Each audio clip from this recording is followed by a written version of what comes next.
Berharap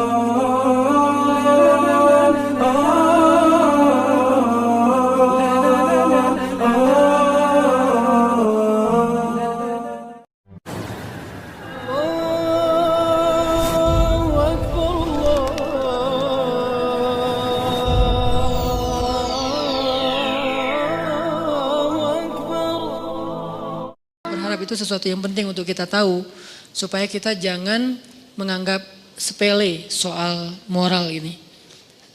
Jangan sampai kita terninabobokan hanya dengan udah hadir ke ta'lim, udah gitu nggak ada tugas lain. Justru tugas utama dalam dakwah kita keluar dari masjid. Kalau di masjid kayak nggak ada challenge-nya, duduk dengerin, nggak nyaman mungkin senegatif-negatifnya akhlak kita di masjid apa? Ketiduran. Itu juga masih nggak dosa, cuman ya kayak malu aja gitu. Datang ke masjid langsung sakinah.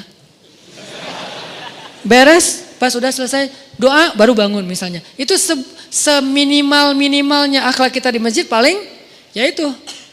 Kalau ikhtilat nggak ikhtilat, ceweknya di atas, cowoknya di bawah. Kecuali cewek di bawah kita di atas itu bahaya. Pura-pura khusyuk, Masya Allah. Nah, ini enggak. Kalau cewek di atas, cewek lebih expert dalam menjaga mata dibandingkan cowok. Ini nih fitrahnya ya. Cewek lebih baik walaupun ada yang kecolongan ada, tapi maksudnya secara umum cewek itu lebih jago jaga mata daripada cowok.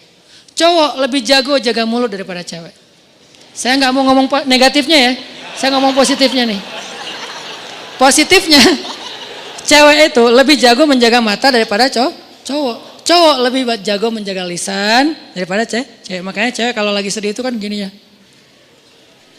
Kalau cowok kalau lagi sedih kan gini kan. Jadi masing-masing dikasih ujian lah. Kalau cewek mampu menjaga lisan itu jadi jalan ke surganya. Kalau cowok mampu menjaga mata itu jalan ke surganya. Kalau bahasa hadis mah lebih vulgar lagi. 2 yang membuat orang paling sering masuk neraka. 1 lisannya, 2 kemaluannya. Tapi kalau diperjelas lagi kemaluan itu berawal dari mana? Pandangan mata. Jadi artinya ikhtilat nggak ada. Cewek di atas, kita di bawah. Walaupun nanti kalau keluar bisa aja sih. Cuman maksudnya nggak kayak di jalan, nggak kayak di mall. Di mall gimana? Kalau di sini gimana pun di luar Instagramnya vulgar. Kalau udah masuk masjid kan minimal kayak agak sopan gitu kan ya. Saya nggak bilang berhijab karena mungkin belum semua berhijab. Lagian itu proses gitu. Saya hargai udah mau ke masjid walaupun belum sempurna hijabnya. Tapi minimal udah sopan. Gak mungkin kan masuk masjid kayak di sebelah misalnya. Kan beda kan pakaian yang di sebelah sana sama yang di sini. Bangunan sana, building sana sama building ini kan beda nih. Habis dari sini ke sana, innalillah. Kalau habis dari sana ke sini, astagfirullah. Udah dosa, taubat gitu. Kalau ini lagi taubat, dosa lagi kan salah kan. Jadi kayak beda. Nah coba lihat, kalau lihat perilakunya gimana di jalan sama di mall atau di pasar. Kita bisa nggak nih keluar dari masjid baru kita tunjukin saya udah taklim. Tapi minimal udah la tahkiranna minal ma'rufi syai'a kata Nabi. Janganlah kalian meremehkan kebaikan walaupun kecil. Walau antal ko akhaka biwajhin tolik. Walaupun sekedar tersenyum ke wajah saudara. Jangan dianggap remeh, tersenyum juga. Udah kebaikan yang luar biasa, senyum doang. Tapi jangan salah sasaran. Karena kalau senyumnya salah sasaran, jadi seburuk-buruk senyum kan ya. Senyum ada pahala, ada yang dosa. Senyumin istri orang, dosa kan ya. Senyumnya tapi sewajarnya, teh gitu. Teteh. Jangan berlebihan lah, biasa aja. Apalagi kalau suaminya tipe yang, ya emang suami itu harus pencemburuan ya. Suami kalau nggak cemburuan, namanya apa? Dayus. Jangan salah huruf ya. Dayus, D ya. Siapa itu dayus? Kata Nabi, tidak akan masuk surga seorang dayus. Allah marah kepada dayus. Sahabat juga heran, ini istilah baru nih. Ya Rasulullah, dayus itu siapa? Kata Rasul, dayus itu suami yang ketika istrinya melakukan nusyuz, dia nggak cemburu. Nusyuz itu apa? Banyak grade. Grade yang sederhana dalam nusyuz, istrinya misalnya chat lebih dari jam yang ditetapkan. Misalnya kayak agak menurut saya berlebihan lah. Seorang cewek chat sama cowok yang bukan muhrimnya bukan karena darurat jam 11 malam. Harusnya batasnya jam 10 malam. Ini SOP ya buat cewek-cewek. Jangan chat ke cowok yang bukan muhrim kita lebih dari jam 10 malam. Chat itu kan jaringan pribadi kan? Diterjemahin japri lah. Panjang amat. Chat itu kan japri. Jadi kita kayak ngobrol berdua, nggak darurat, kecuali darurat. Ada urusan penting, urusan kerjaan, urusan sosial, urusan apa lagi. Tapi bukan modus. Nanti jangan lupa ya sebelum tidur baca 100 ayat. Soalnya kata Nabi, pakai bawa Nabi lagi ya. Siapa yang sebelum tidur baca 100 ayat, maka dia dicatat sebagai orang yang tidak lalai, kan gitu kan?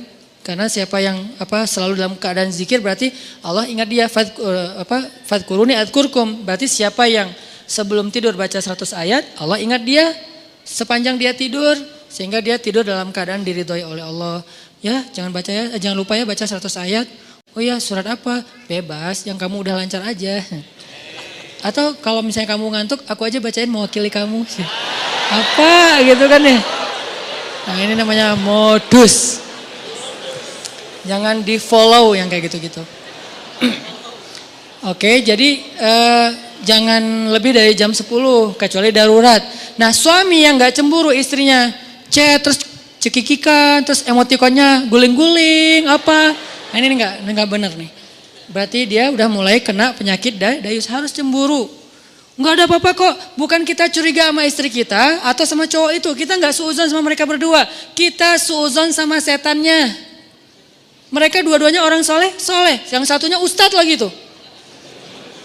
Ustadz, saya lagi sedih nih. Hati-hati, ustadz juga manusia.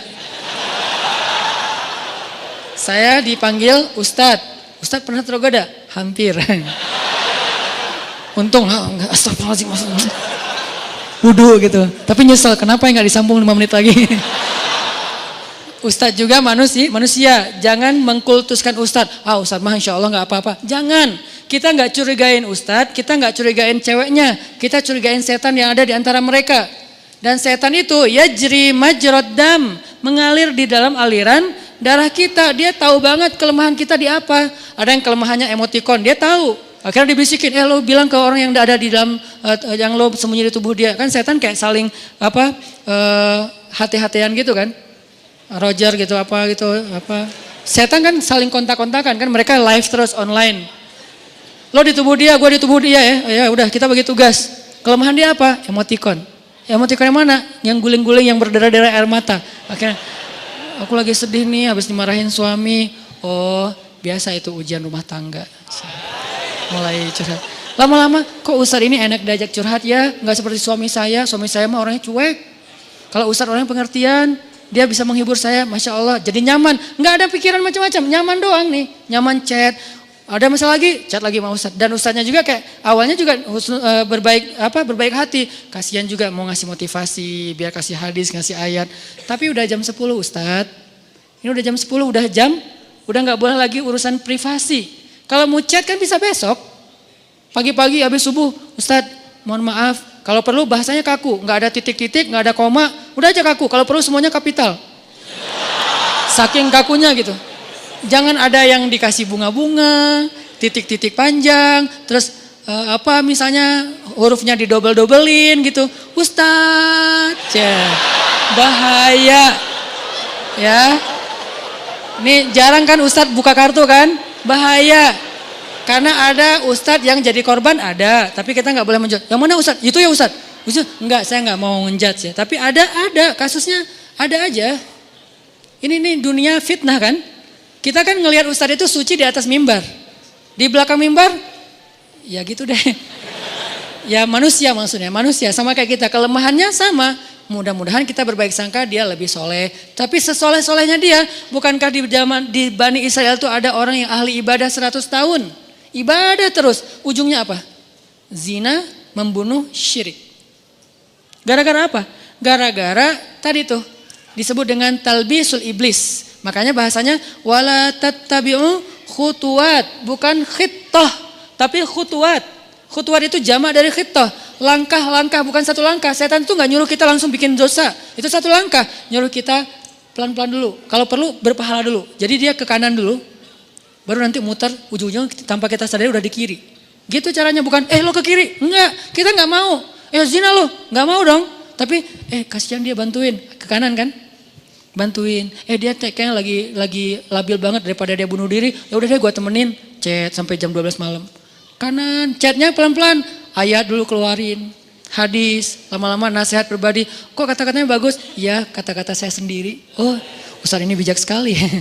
Mulai ke tengah, ujung-ujungnya ada di kiri. Itu terjadi. Berapa lama dari sini ke sini? Bisa seminggu, bisa sebulan, bisa setahun. Yang jelas usaha dari sini ke sini tuh seumur hidup kita dia usahain terus sama si setan teh. Dia nggak akan berhenti. Kita udah ke sini, udah sampai di sini, sadar balik lagi kan? Diusahain lagi. Dia nggak akan berhenti sampai kiamat. Itu perjanjiannya dengan Allah.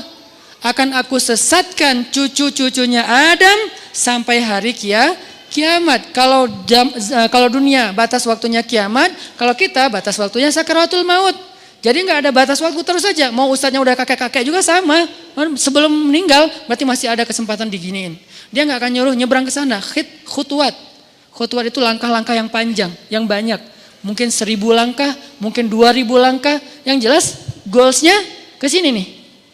Tapi langkahnya ke kanan dulu. Itu talbis namanya. Talbis itu tipuan. Cuman beliau ini nih yang paling soleh, paling amanah, paling baik. Bukan ustadz biasa.